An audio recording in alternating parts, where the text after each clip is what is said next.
Shalom saudaraku yang dikasihi Tuhan Yesus Kristus. Selamat pagi, salam sejahtera untuk kita semuanya. Selamat datang kembali di Renungan Rohani pagi hari ini. Semoga saudara yang terkasih dalam keadaan sehat selalu. Kiranya damai dan sukacita Roh Kudus melimpah di dalam hati dan pikiran saudara saat ini. Sebelum kita mulai renungan pagi ini, marilah kita bersama-sama berdoa. Tuhan Yesus, terima kasih sudah membangunkanku pagi hari ini. Terima kasih atas penyertaan dan perlindungan Tuhan. Semua karena karunia Tuhan aku dapat bangun dengan pagi hari ini. Aku menyerahkan seluruh aktivitasku hari ini ke dalam kuasa tangan Tuhan. Jauhkanku dari yang jahat, ya Tuhan. Tuhan Yesus, tolong lindungi dan berkati aktivitasku hari ini. Tolong berkati juga keluarga dan teman-temanku, Bapa Surgawi, oleh karya Roh Kudus. Tolonglah aku untuk menjauhi segala sesuatu yang melukai hati-Mu. Ampunilah segala dosa kami, ya Tuhan. Dalam nama Tuhan Yesus, aku sudah berdoa. Amin. Sahabat saudara rohani, pembacaan ayat emas Alkitab renungan kita hari ini terambil dari Matius 25 ayat 34 sampai dengan ayat 40. Dan raja itu akan berkata kepada mereka yang di sebelah kanannya, "Mari, hai kamu yang diberkati oleh Bapa-Ku, terimalah kerajaan yang telah disediakan bagimu sejak dunia dijadikan. Sebab ketika aku lapar, kamu memberi aku makan, ketika aku haus, kamu memberi aku minum, ketika aku seorang asing, kamu memberi aku tumpangan, ketika aku telanjang, kamu memberi aku pakaian, ketika aku sakit, kamu melawat aku, ketika aku di dalam penjara, kamu mengunjungi aku." Maka orang-orang benar itu akan menjawab dia, katanya, "Tuhan, bila manakah kami melihat Engkau lapar dan kami memberi Engkau makan, atau haus dan kami memberi Engkau minum? Bila manakah kami melihat Engkau sebagai orang asing, dan kami memberi Engkau tumpangan, atau telanjang dan kami memberi Engkau pakaian? Bila manakah kami melihat Engkau sakit atau dalam penjara dan kami mengunjungi Engkau?" Dan raja itu akan menjawab mereka, "Aku berkata kepadamu, sesungguhnya segala sesuatu yang kamu lakukan untuk salah seorang dari saudaraku yang paling hina ini, kamu telah melakukannya untuk aku." Matius 25 ayat 34 sampai dengan ayat 40. Inti dari ayat emas renungan kita adalah, sesungguhnya segala sesuatu yang kamu lakukan untuk salah seorang dari saudaraku yang paling hina ini, kamu telah melakukannya untuk aku. Mari kita mulai renungan pagi kita. Judul renungan kita hari ini adalah Makanan Baru Masak, ditulis oleh Katara Patton. Kisah inspiratif, ayam panggang, buncis, spaghetti, roti. Pada suatu hari yang dingin di bulan Oktober, setidaknya 54 tunawisma menerima makanan baru masak yang disiapkan oleh seorang wanita yang merayakan ulang tahunnya yang ke-54. Tidak seperti kebiasaannya merayakan ulang tahun dengan makan-makan di restoran, sang wanita dan teman-temannya memutuskan untuk memasak dan membagikan makanan bagi para tunawisma di jalanan kota Chicago. Di media sosial, Ia juga mendorong orang lain untuk melakukan perbuatan baik apa saja sebagai hadiah ulang tahun.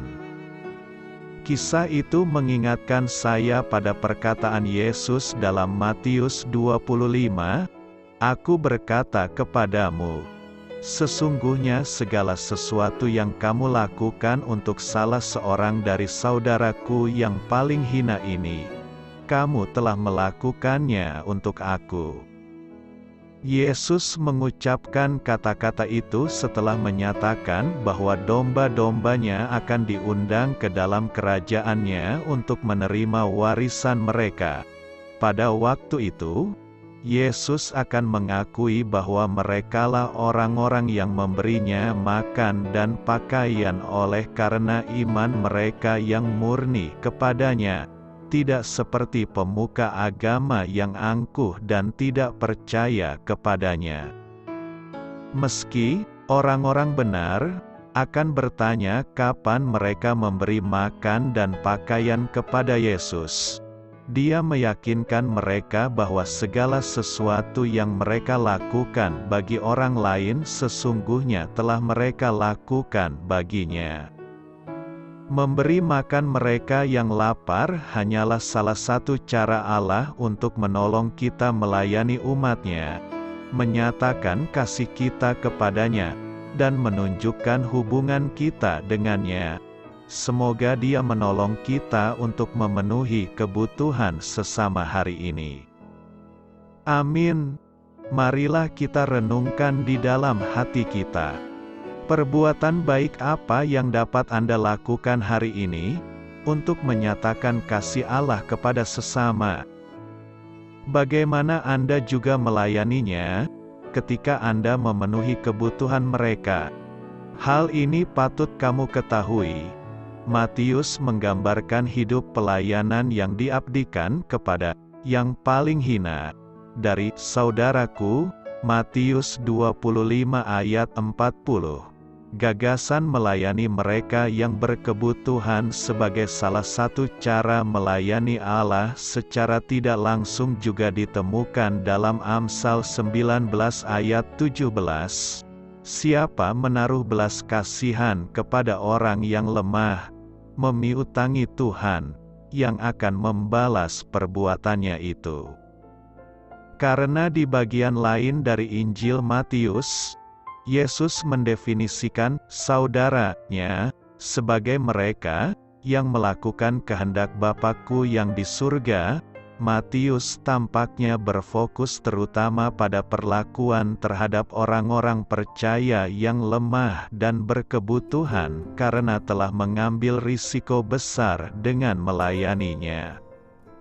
Karena Yesus mengutus para pengikut-Nya melakukan pekerjaan yang berbahaya demi kerajaan-Nya, perkataannya di sini menguatkan mereka bahwa Dia selalu menyertai dalam pergumulan mereka.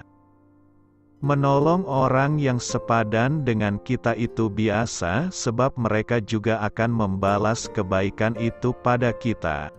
Apalagi menolong orang kaya itu enak karena mereka pun akan segera membalasnya. Tetapi menolong orang yang paling hina adalah perbuatan yang mulia sebab mereka kesulitan membalas budi baik kita. Ungkapan, saudaraku yang paling hina, umumnya dipakai Matius untuk menunjuk jemaat Kristen. Sedangkan semua bangsa menunjuk pada semua orang non-Kristen. Pertanyaan pokok yang mau dijawab Matius adalah, apa yang akan dilakukan Allah terhadap mereka yang berada di luar jemaat Kristen? Kriteria bagi mereka saat pengadilan terakhir adalah bagaimana mereka memperlakukan pengikut Kristus yang menderita dan membutuhkan bantuan, khususnya para pengkhotbah atau misionaris yang berkeliling mewartakan Injil.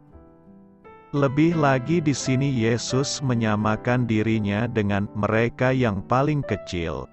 Hal yang sama Dia katakan saat pertobatan Saulus di jalan menuju Damaskus. Menganiaya jemaat sama dengan menganiaya Tuhan. Dengan perumpamaan ini, kita semua terhibur dan mendapat wawasan baru. Di dunia ini tidak semua orang membenci kita. Ada banyak sekali yang baik budi dan mengasihi kita. Tuhan pasti tidak akan melupakan mereka yang berbuat baik kepada umat-Nya. Di lain pihak, para pembenci dan penganiaya jemaat akan mendapat penghakiman yang setimpal. Kalau keadilan tidak ditegakkan di dunia ini, masih ada Sang Hakim Agung yang akan mengadili mereka. Tentu saja perumpamaan ini tetap mempunyai pesan universal. Di akhir zaman akan ada pemisahan. Ini mengejutkan semua pihak, baik yang di kiri maupun yang di kanan. Gaya khas sastra apokaliptik memang demikian.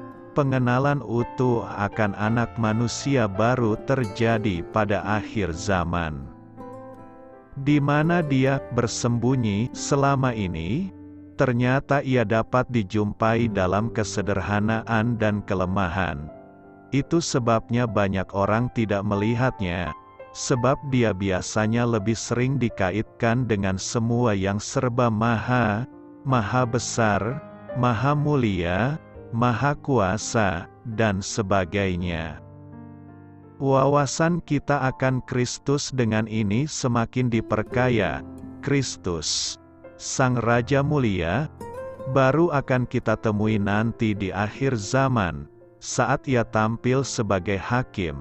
Untuk saat sekarang ini, Ia berkenan dijumpai dalam diri orang-orang kecil dan sederhana, yakni mereka yang lapar, haus, telanjang, dalam penjara, dan sebagainya. Kita juga belajar bahwa kasih tidak pernah anonim. Ia selalu punya nama. Meskipun tidak tampak, kasih selalu berarti berpartisipasi dalam kasih Kristus. Entah disadari atau tidak, entah diakui atau tidak, di mana saja kasih dijalankan, disitulah kasih Kristus terwujud. Tidak peduli bendera dan agama si pelaku, kasih Kristus dapat terwujud melampaui batas-batas agama, suku, dan bahasa. Apa makna inspirasi dari melakukan segala sesuatu kepada orang paling hina? Pertama, segala sesuatu yang kita lakukan untuk sesama kita yang paling hina sekalipun, ternyata hal itu kita lakukan bagi Tuhan. Hal yang sama berlaku sebaliknya. Bahasa hariannya, tidak ada satupun kebaikan, sekecil apapun yang kita lakukan, yang sia-sia. Kedua, inspirasi perbuatan baik itu sederhana saja. Memberi makan, minuman, pakaian, sapaan, kunjungan, dan keramahan kepada sesama itulah inspirasi perbuatan baik kita. Ketiga, kalau demikian, semoga kita pun termotivasi untuk melakukan kebaikan kepada sesama dan tidak berlaku semena-mena kepada orang lain, terutama yang paling hina.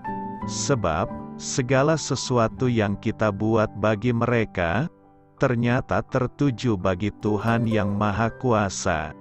Karena itu, lakukanlah segala kebaikan dengan setulus hati kepada semua orang tanpa pilih bulu.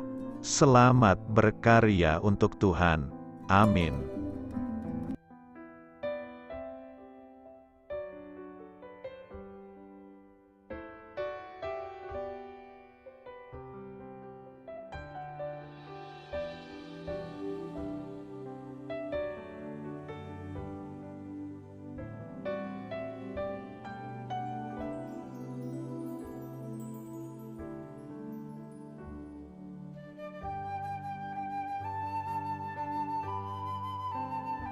Marilah kita renungkan sahabat saudara rohani. Demikianlah renungan firman Tuhan pagi hari ini. Semoga menjadi berkat dalam hidup kita. Dan sebelum kita memulai segala aktivitas kita pagi hari ini, marilah kita berdoa. Selamat pagi Bapa, malam hari telah berganti pagi. Kehidupan baru telah Engkau berikan kembali bagi kami. Bapa Surgawi, tolonglah aku menyadari kebutuhan orang lain, supaya aku dapat membagikan apa yang telah Engkau berikan kepadaku. Pada saat aku membutuhkan, berilah aku keyakinan bahwa Engkau akan mencukupkanku, melalui orang-orang yang mengasihi-Mu, bukan karena kami pantas atau layak, namun karena kasih karunia-Mu kami boleh ada, sebagaimana kami ada di pagi hari ini. Terima kasih Tuhan, atas kesempatan baru yang telah Tuhan berikan kepada kami, untuk bisa memperbaiki diri agar kami bisa lebih layak di hadapan-Mu. Hari ini kami serahkan semua perkara dan kesulitan yang akan kami lalui ke dalam tangan-Mu. Biarkanlah kami bisa memuliakan-Mu dalam segala aktivitas yang akan kami lakukan. Amin. Biarlah firman Tuhan menjadi pengingat untuk kita semua, bahwa tuntunan dari Roh Kudus akan selalu memberi jalan keluar bagi setiap permasalahan hidup kita, dan memberi kedamaian di hati kita. Sampai jumpa di renungan pagi saudara rohani berikutnya. Kiranya Tuhan selalu memberkati saudara semua hari ini. Amin. Shalom.